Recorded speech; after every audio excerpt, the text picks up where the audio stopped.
Coucou tout le monde, j'espère que vous allez bien. Aujourd'hui, je voulais faire une petite vidéo pour vous parler d'une des missions de vie des flammes jumelles qui est pour moi très importante. Et je souhaitais vous partager certaines compréhensions, certaines visions de cette mission. Alors souvent dans mes vidéos, je vous parle de l'évolution involutive que nous devons faire au cours de notre parcours. Donc cette évolution involutive, nous allons revenir à nos racines, guérir notre arbre généalogique, continuer à descendre pour guérir nos vies passées, pour aider justement notre terre, cette terre qui nous accueille, à penser ses blessures, la nettoyer de toutes les horreurs qu'elle a pu connaître au fil des siècles, tout ce sang qui a coulé dans ses racines. Notre terre va mal, elle souffre, elle nous l'a fait comprendre de différentes façons et à plusieurs reprises, mais nous continuons à ignorer ces rappels à l'ordre. Et là, je pense que c'est le moment, ça ne peut plus durer, ça ne peut plus continuer. Donc, arrêtons le massacre. Chaque personne qui choisit en conscience de guérir sa lignée, son arbre, ses vies antérieures, choisit cette grande mission de l'humanité, de guérir et de chérir, d'aider cette terre qui nous porte et nous accueille depuis des siècles à retrouver vie. Et donc j'ai fait un dessin pour vous schématiser un peu ce qui se passait. Donc là sur le schéma, vous voyez, il y a un arbre, la terre, et là c'est le feu de la terre. Donc là, j'ai représenté les racines dont je vous parle. Donc quand notre cheminement, il va commencer à se faire en descendant dans nos racines.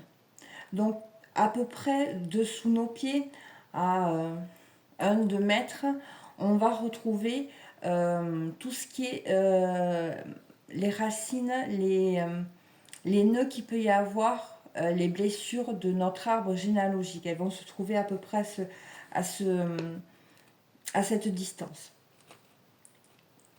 Donc on guérit ce premier palier, donc de notre arbre généalogique, et on continue à descendre. Et là, on va trouver toutes nos vies antérieures. Un peu plus bas, on va trouver toutes nos vies antérieures. D'accord ? En fait, nous sommes comme la Terre.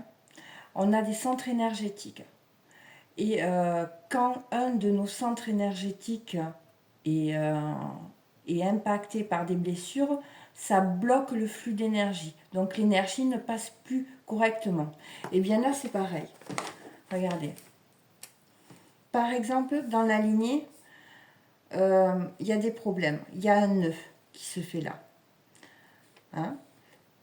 Il faut savoir que souvent, le nœud qui se trouve dans la lignée est en répétition avec une vie antérieure qui s'est passée là, qui a émis un blocage, d'accord? Une souffrance, des mémoires souffrantes, d'accord? Donc, l'énergie de la Terre, elle va monter, et puis à un moment donné, elle va rencontrer ce nœud. Donc, ça va la ralentir, le flux énergétique ne va pas passer correctement. On continue, et pareil là, à ce niveau, au niveau du transgénérationnel, de l'intergénérationnel. Et qu'est-ce que ça fait? En fait, tous ces filaments, là, hein, on peut voir, ils sont reliés. Et qu'est-ce qu'ils vont faire? Ils vont remonter dans l'arbre, donc chez nous, dans nos centres énergétiques, et jusqu'à la feuille. Et ça va pourrir un peu la feuille, vous voyez? En gros, c'est ça. C'est-à-dire que tout a un lien, tout a un impact. S'il y a quelque chose qui se passe dans votre vie qui vous fait souffrir, qui émet des blocages, c'est bien souvent lié à des racines. Et en travaillant sur nos racines, donc premier palier, c'est tout ce qui est de l'intergénérationnel, du transgénérationnel. Et une fois qu'on a nettoyé, on peut continuer à descendre dans nos vies antérieures. Et comme ça, on nettoie et l'énergie peut de nouveau circuler de la terre jusqu'à nos racines, nos pieds et dans notre corps librement. Vous voyez ce que je veux dire? Alors je ne sais pas si je suis assez claire, mais comprenez bien que bien souvent ce sont des répétitions qui impactent à un autre niveau. Et là, c'est pareil, ça impacte la Terre. Imaginez-vous, on est je ne sais pas combien de millions sur cette Terre. Tout ce million de personnes, c'est des petits arbres. Et forcément qu'ils impactent la Terre, le noyau de la Terre. Donc si tout le monde se met, prend conscience de ce qui se passe et se réveille, et tout le monde justement nettoie les racines, on ne pourra que aider notre terre. Voyez? Et c'était important pour moi de faire ce schéma. Peut-être que ça peut paraître stupide à certaines personnes, et à la limite je m'en fous, parce que vraiment il y a un message derrière ça, hein, derrière ce que je vous partage. Je vais continuer à vous lire mes notes. Donc c'est avec notre terre que tout a pris naissance. S'il n'y a plus de terre, il n'y a plus de vie. Donc ces flammes jumelles ont été choisies pour montrer le chemin de la guérison de notre terre. Comment nous devions faire pour pouvoir acter cette guérison, hein. Je parle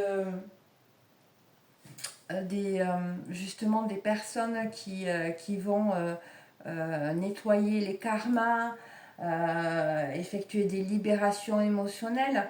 Tout ça, ces travailleurs de lumière, ces flammes jumelles, parce qu'on est tous des potentielles flammes jumelles, nous avons tous un cheminement, et tout ça, c'est ces personnes qui font ces soins-là de libération, travaillent,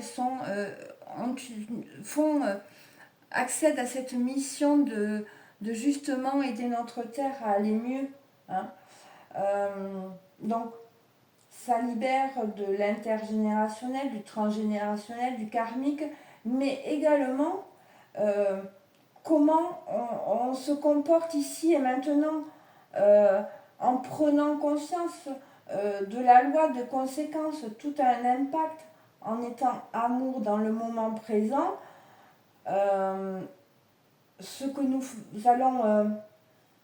nous avons plus de chance, je dirais, de rompre des schémas répétitifs. Donc les prises de conscience sont énormes. Et ça aussi, c'est un travail qu'on peut voir transparaître dans des vidéos comme je fais, comme d'autres font.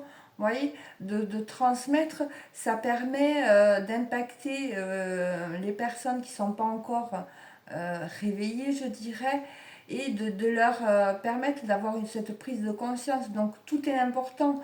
Autant les prises de conscience qui sont de changer nos comportements, nos schémas répétitifs dans le moment, dans ici et maintenant, tout comme de acter vraiment des libérations, faire des libérations au niveau des mémoires karmiques, au niveau du transgénérationnel, etc. Tout ça, c'est un grand tout qui est vraiment important. Donc je voulais en parler. En fait, c'est vraiment essentiel de comprendre que la Terre, elle est vivante, elle ressent tout, et c'est important de vraiment bien se mettre ça dans la tête. La Terre est dans la galaxie, et si nous nous reconnectons à la Terre, nous nous reconnectons à la galaxie, au grand tout. Nous sommes la Terre. Si on arrive vraiment à se reconnecter justement en nettoyant tous ces nœuds, il y a vraiment l'énergie va pouvoir recirculer, elle va être débloquée. Comme je vous l'ai montré un peu schématisé sur le dessin, l'énergie elle circule plus correctement quand il y a des nœuds, des blocages. C'est comme pour nous, dans nos centres énergétiques. En fait, nous sommes un peu la réplique de ce que notre Terre vit, en fait. Donc voilà, c'était important pour moi de vous partager ça, de vraiment comprendre que la mission, autant des flammes jumelles que des personnes qui sont réveillées, est importante pour notre Terre, parce que nous sommes la Terre. Hein. Nous sommes vraiment, nous portons en nous des énergies de la Terre comme de la galaxie, je dirais. Donc voilà. Après, un autre point aussi que je voulais aborder, ce matin je me suis réveillée avec une musique en tête, c'était Sunshine Reggae. Je ne le prononce pas forcément bien, mais je savais que souvent j'ai des messages au travers de musique, donc je savais qu'il y avait quelque chose en dessous. Donc je voulais vous partager. Donc Sunshine, j'ai fait ma petite déduction que je vais vous partager. Sunshine, c'est le soleil. Reggae, c'est un terme espagnol qui dit la musique du roi, qui est retranscrite en la musique du roi. Donc j'ai dit bon, ok, la musique du roi. Et je suis allée un peu plus loin. La musique, c'est aussi quand on regarde l'étymologie, on a muse. Donc ok, je suis arrivée à la muse du roi soleil. Donc le roi, c'est celui qui va diriger. Et la muse, je suis allée un peu plus loin, donc je suis allée voir l'étymologie de la muse. Et j'ai trouvé mœurs qui convient de faire. Mœurs de ce qui convient de faire. Donc tout ça m'a ramené à une relation au nombre 9 qui parle d'humanité dans la mythologie. Aussi, également, donc je reprends avec les muses, dans la mythologie, les muses sont les filles de Zeus et de alors je ne vais pas arriver à le dire, Mnémosyne, désignant la mémoire. D'accord? Donc on arrive à la mémoire du soleil, le soleil qui représente l'âme, qui porte toutes les mémoires. Voyez, souvent, donc en astrologie, tout ça, on peut comprendre que le soleil, il est représentatif de notre âme et il est impacté par des mémoires. L'âme, elle porte des mémoires en elle qu'elle est venue vraiment libérer. Donc pour ma part, ça me parle énormément car nous sommes dans un quart astrologique qui se trouve entre le Cancer et la Balance.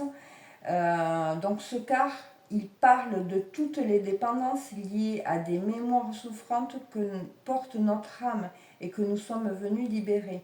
Donc c'est le moment de l'année où nous pouvons revivre des répétitions de trahison, d'injustice, beaucoup de choses comme ça. D'ailleurs, dans mon entourage, les personnes que j'accompagne, il y a beaucoup de personnes, hein, voilà, j'ai découvert, qui m'a trompé, etc. Voilà, c'est à ce moment-là, c'est justement, tout ça remonte.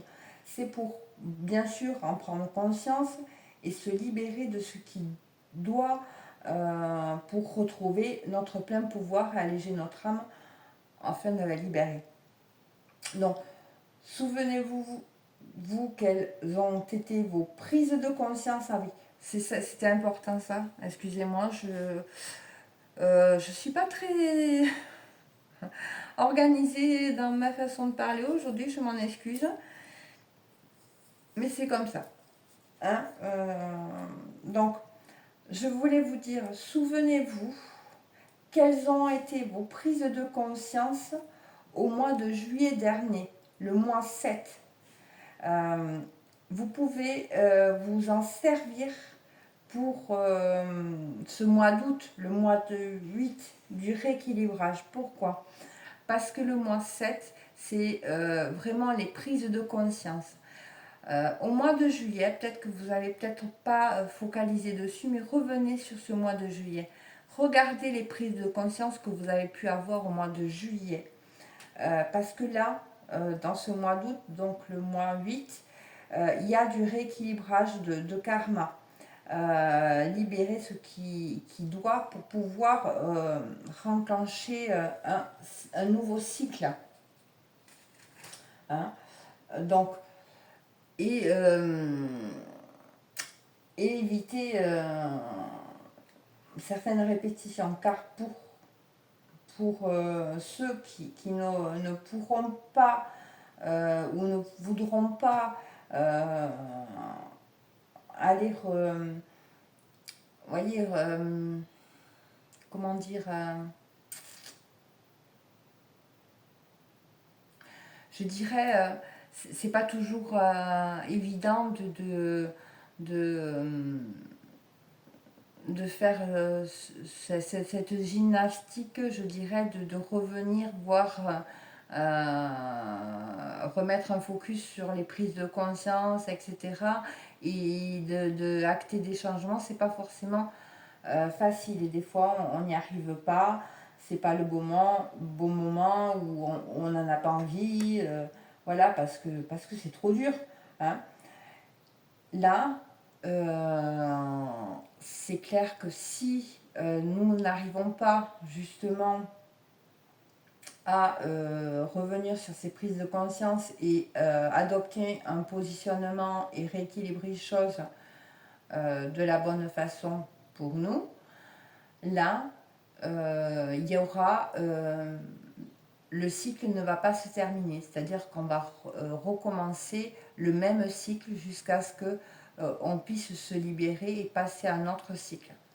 Donc voilà, donc il y aura certainement pour certains des personnes qui vont repartir dans ce cycle, dans ce cycle-là. Et quand je dis ça, il n'y a pas de jugement, hein, parce qu'on fait ce qu'on peut, tout est juste. Moi, ça m'est arrivé de repartir dans des cycles, de refaire les mêmes cycles parce que, voilà, c'était au-delà de mes forces et j'avais pas le courage de me positionner différemment, de faire différemment, d'accord? Donc, c'est un moment de l'année où il peut vraiment y avoir certains blocages qui impactent la mémoire aussi. Euh, Comme si on n'arrivait pas à se souvenir. Donc, allez voir les mémoires qui sont liées à l'oubli dans votre arbre généalogique. Ça peut être des maladies, des personnes mortes seules dans l'oubli, laissées seules, abandonnées, qui ont peut-être vécu comme qui l'ont peut-être vécu comme une trahison même. Donc allez voir.